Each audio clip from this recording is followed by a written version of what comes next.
Welcome to a brand new episode of Keep It On The Down Low. We are bringing you a very special 4-part series covering all things mental health. So that's going to span over 8 weeks, and we're going to be focusing on the diagnosis of mental health, educating you a little bit about those diagnoses, discussing people's personal stories, including mine, including your own, which is a really brave thing to do. We've got some guest speakers who will be discussing theirs as well. And what we're hoping from that is that you understand that each person's mental health journey is different. Probably no two will overlap and be the same. No. And that's a really thing that we want to focus on, is that what works for someone else might not necessarily work for you. But we're hoping to give you the right tools to be able to deal with anything that is dark in your life. Yeah. You know, that takes you to that place where you don't feel that you can pull yourself out of it. And I think talking is one of the most important things. And I know that, you know, I've been through therapy throughout my teenage years and even in my adult years, and it's the one thing that has helped me, is to talk and understand what it is that I'm going through, and just having someone listen. Talking therapy is the most effective cause of therapy. We know this, but a lot of people don't have that person to talk to. Yeah. Or I think they might be afraid as well to... Yeah, there's stigma. There's still stigma, even though it's discussed a lot in the media. You're kind of never far away from someone who's either been affected directly by depression or anxiety or another mental illness, but it's still slightly taboo. It's still slightly seen as embarrassing, maybe. I think currently at the minute, you know, there is a lot of people out there who are talking more about mental health, especially on social media, and saying there needs to be more help with the NHS and mental health in schools as well. Proactive. I think it's a growing topic that I think that really does need to be discussed, and we're hoping that, you know, I mean, Amber's a professional in this field. She's a psychologist, so I need her. I really do need her. She's been my sounding board for a while, and you know, just to have someone in your life that you can talk to.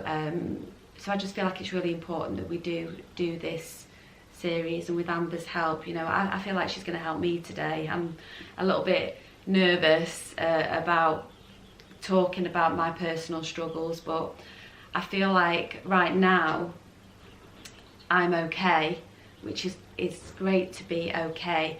But there are times in my life where things do go wrong and things do affect me, and I slip back into how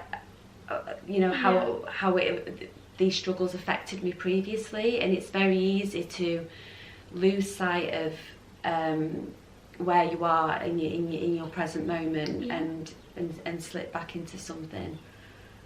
Yeah. So we're going to discuss Steph's personal story in a little bit, but I thought it'd be good to just maybe hit people with a little bit of statistics about mental health, because it's so important. It shocks me because obviously new statistics come out every year. The World Health Organization are leading in this field in terms of getting global scales, and in the UK alone is some of the highest figures, which is, considering we've got like free healthcare and the NHS system shocking. And private, we've got to look at our systems.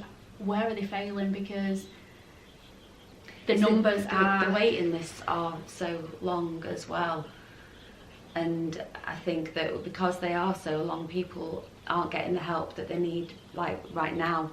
You know, if you've got a broken leg, you go to the emergency room, you know, you get it fixed. But mentally, you've got to remember as well, if you do have access to a therapist, that might be 1 hour per week. What about the other hours in the day? That's 23 hours a day, plus all the other days that you're not having access to a therapy, which is why having a toolkit and backing yourself is crucial, because you could have some really good sort of aha moments in therapy, but if you're not applying that to your life and the triggers are still there and you're still using the same coping mechanisms, your life is not really going to change. No, I did exactly that. You know, when I've been to therapy before, and I have been given tools to do, and when I'm in that session, I'm thinking, right, I'm going to do this, I'm going to do this, but then I leave and I'm still not fixed. So I do get on with my day, what I've been doing, and not really apply the techniques that I've been told to do until I'm in a place where I go, I can't cope anymore. Okay, let me try. So you're reacting rather than being proactive. Yes. And this is, you're going to therapy as well, so that's you taking yourself there. You're not being forced to go, and yet you're still being reactive rather than proactive. Yeah. Right, so some of the stats that we've got, are you ready for this? I'm ready, go on. What do you think the amount of people diagnosed with anxiety is in the UK? That's going to be a high percentage. How many, I'll give you how many million? I haven't got a clue. 8.2 million What? people are diagnosed with anxiety in the UK. Wow.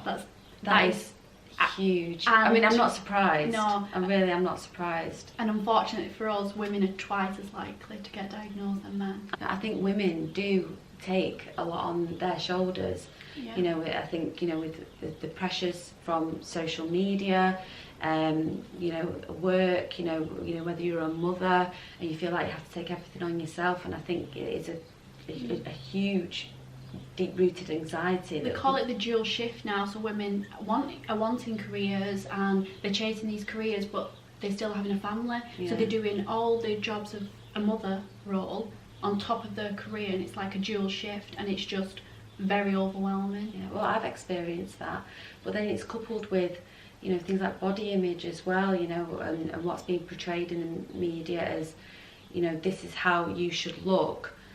So there's that pressure that comes into it as well, you know. Is that something you personally feel? Oh, pressure? Absolutely. You know, I'm of a certain age now where, you know, I am getting older. It's my birthday tomorrow. Happy birthday to me. You know, I'm getting older. I'm in my 40s, and I have a high pressure job where, you know, I do have to look as, I feel I don't have to look a certain way, but I feel I have to look a certain way. I'm a mother to 2 children of 2 different ages. One's 14, one's 9. They're 5 years apart. They both have different needs, and I'm on my own, and it can be so overwhelming sometimes. I mean, the best thing I did for myself was to get myself into a routine, and I stick to this routine. It's like I have a schedule and I know what needs to be done, so I'm not flailing all over the place. And the pressures of, you know, being, you know, in my 40s, early 40s, it's tough, especially when you're single as well and you haven't got a partner, and, you know, trying to meet someone.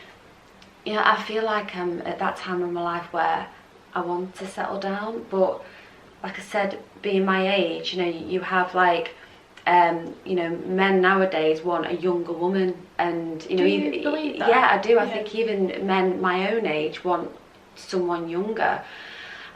So you know, it might not be true, I don't know, but that's just kind of the sense that I get.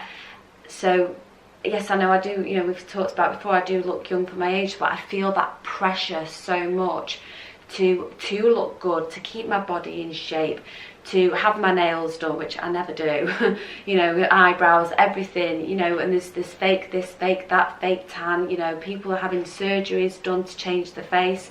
No, I haven't done that, by the way, you know, but it's a road that I may go down because of these outside pressures.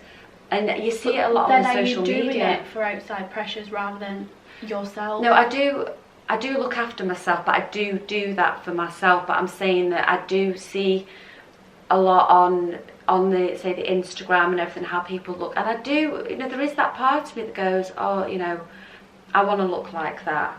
You know, I want to have that, or I want to do that. But that's a little part of me, you know. It's taken me a long... I've not really discussed this before, but I never loved myself. And this is a hard thing to talk about.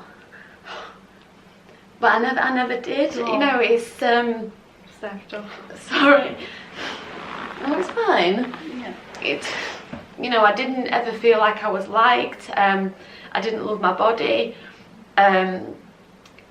It used to just be a thing that I had all the time, that I didn't give myself any self-love. It's just something you felt daily, it wasn't? Yeah, daily. You know, I've had eating disorders from when I was a child, and I've spoke about it publicly in the press. And I'd like to do a topic about it and talk about that more. And that's been deep rooted in me since a child, because I didn't feel love, and I didn't feel love for myself. And I think being in this industry as well, which, you know, I love my job, I love being an actress. Yeah. It's what I want to do. I don't necessarily want to be famous. It's the creativity, and that's what I love. But there are all those pressures, and I don't know. I've just felt it all my life. Those pressures are evidently going to affect your self-esteem. Yeah. Because no matter what you do, if you have this core belief that you don't love yourself, how do you expect someone else to love you? How do you expect others to praise you? Do you accept compliments well, or is it kind of like, I'm not sure? I do now, and it's only when I hit 40 that I did start to learn to love myself and give myself self-love, look after my body, fix my mental health. I use the tools in my toolkit from over the years that I've learned, and I practice it every day, and I have to, and I'm in a good place now.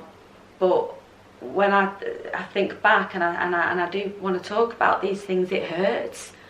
It hurts to think that I spent my 20s like destroying myself, destroying my body, and just, I don't know, just craving something that I didn't have. I think something that you've just brought up then is the fact that you can use these tools now because you do accept it, whereas I think a lot of people, they push to the back of the mind, they know it's like really dysfunctional in their life, they know it's not helpful to them, but to accept it takes a lot of bravery.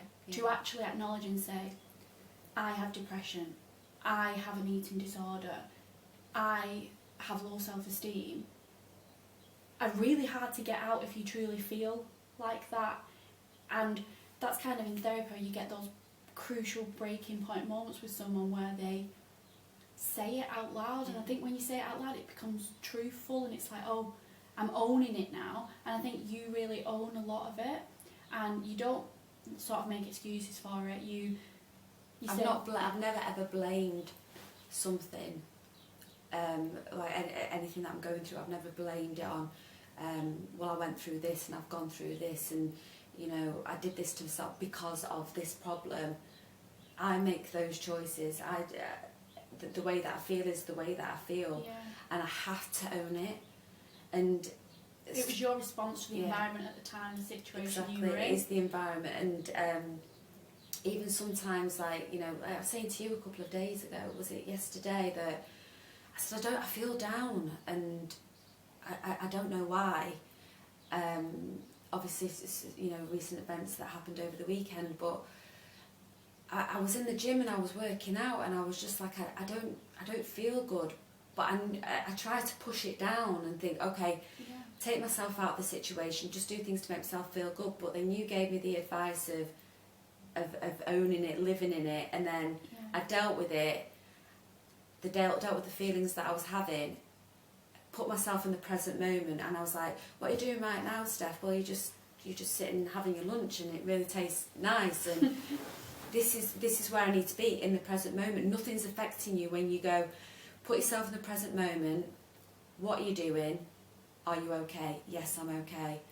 And it's hard, I think, for people to check in with the present moment, because they're either living in the future and have anxiety about what's going to happen next, or they're living in the past and have depression about what has happened, and you can't go back and change something that's happened. You can't rewind the movie of your life and go back and do something different. So you do have to accept it. So whenever I find myself living in either of those two worlds, I bring myself back to now, where I think meditations are really good. Theory. Bring myself to the present moment and go, what are you doing? I'm going for a walk. I'm filming, I'm watching a good programme on Netflix. Are you okay? Yes, I'm okay. A lot of it is what's in your control, it's out of your control. So if someone's drinking a lot of alcohol over the weekend and they notice every Monday they feel down, they feel depressed, they feel anxious, they've not behaved in the way they wanted to over the weekend, but they completely keep repeating that cycle, and they're not reflecting, then I can see where your mental health is going to really spiral at this point. But if, like you say, you reflect, right, why do I feel like this? Okay, well, alcohol, as we know, is a depressant, so I drank at the weekend, that's a contributing factor. I didn't behave the best I could and have upset a lot of people, that's a contributing factor. I now feel like I'm not hitting my exercise goals, contributing factor. I'm not doing the best at my job, contributing factor. So you're able to look at it analytically, rather than just think, oh, excuse my language, life's shit, everything's rubbish, this is that, and really bog yourself down, and trying to blame like external environments, like, oh, I'm not enjoying work, I'm not doing this. But everyone has a role to play in their own life. Like, we all have choices, we know consequence, you know whether it's going to be a good consequence, a bad consequence. Sometimes you can do all the right things and you still get a bad consequence, but that is out of your control. But there are a lot of things in your control which people, when they don't accept it, it's very easy to blame others. But if we just wrap up and just go back to some of the statistics, and then we can lead in, that would be great. So obviously I think everyone's aware that depression is like the leading mental health condition in the UK. Yet so many people are still shy from speaking about it. There's a lot more independent charities coming out now, a lot for males suffering depression, which I think is absolutely fantastic. Like we say, talking is one of our best tools, yet for a man, maybe they're not in that safe space to talk to their friends, or they don't have that person they can talk to, or they don't want to. Similar with women, even though we tend to be less sort of stigmatised for having depression, maybe that's, as you said, there's more pressure people feel like women have in comparison to men. Women do find it easier to talk. You talk to your girlfriends. You know, it's.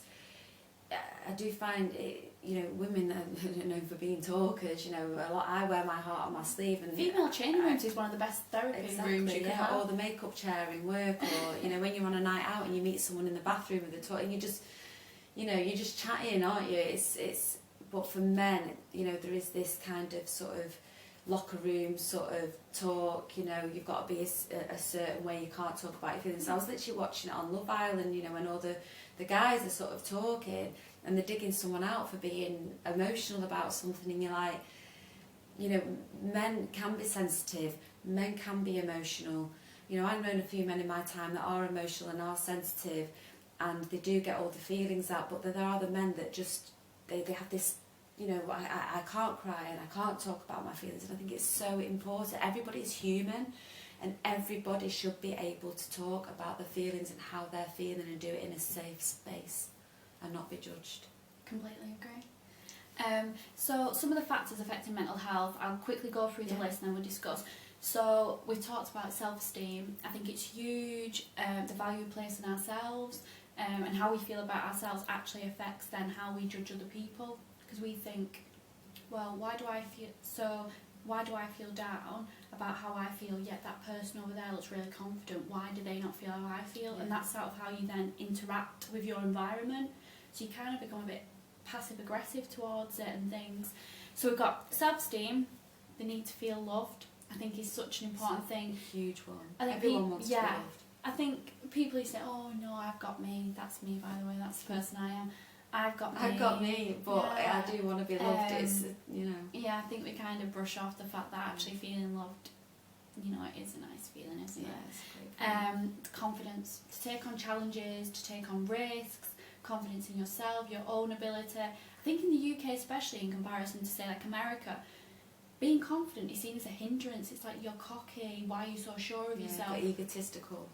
We don't kind of celebrate confidence, which then when you do come across someone who's confident, it's like, you don't know how to handle it. It's like, why are they...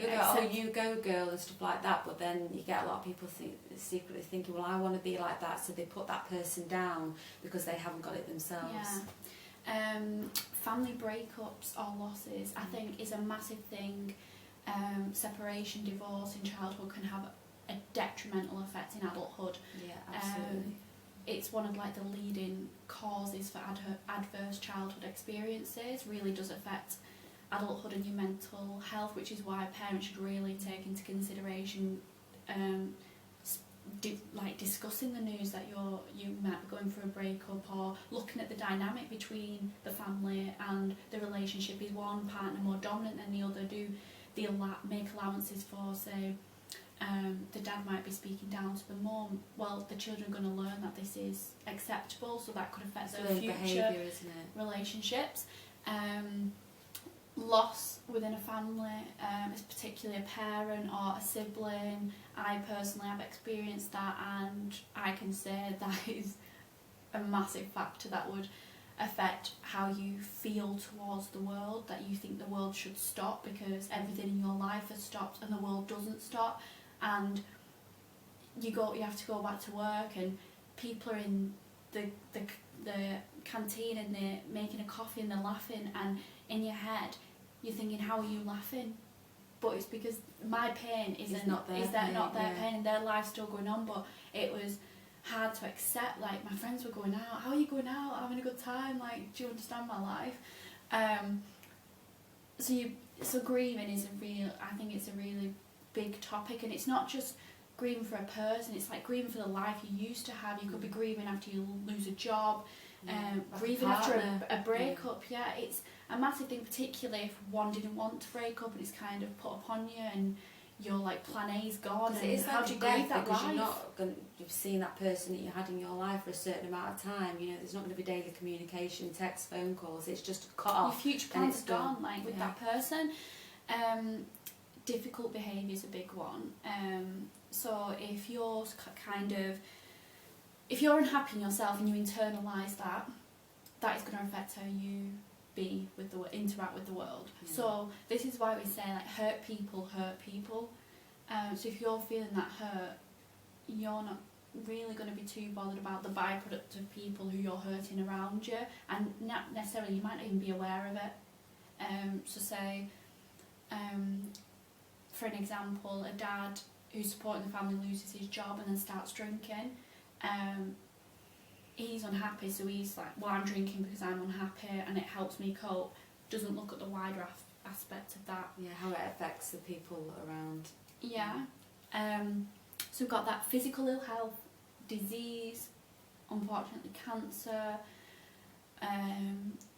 maybe having some form of disfiguration, some disability. Physical ill health, we know, has a direct impact on mental health. Of course it does. It's linked to self-esteem, it's linked to confidence, it's linked to how you feel about yourself.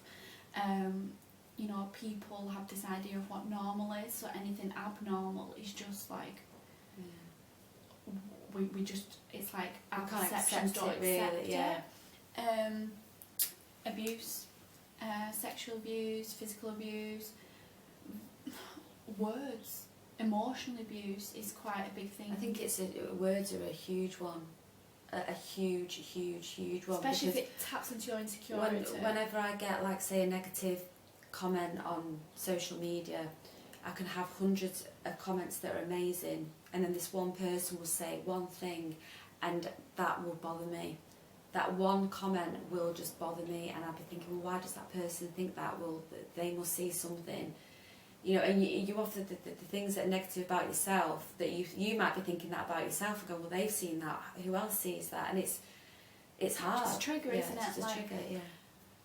But what I try to get in that point is, if that person is negatively expressing themselves on your social media account, what is going on in their life that they feel like they need to type it, and during typing it, they're still not talking themselves out or writing that comment.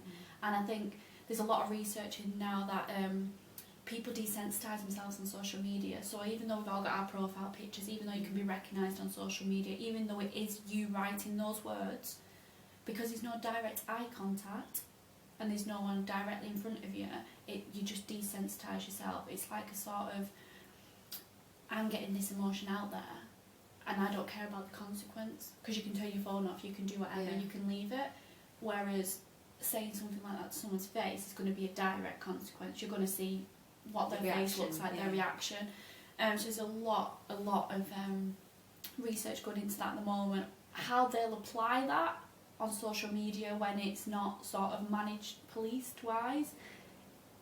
I don't know where they're gonna go with that. I don't know what policies they're gonna put in place which are gonna. Well, there needs to be a change, absolutely. 100%. The laws regarding social media and online bullying and cyberbullying. I worry for my kids because they're coming into, you know, a time where it's all about social media, and they're gonna, you know, my eldest has just got Instagram. It's on private, but you know, anyone can write anything.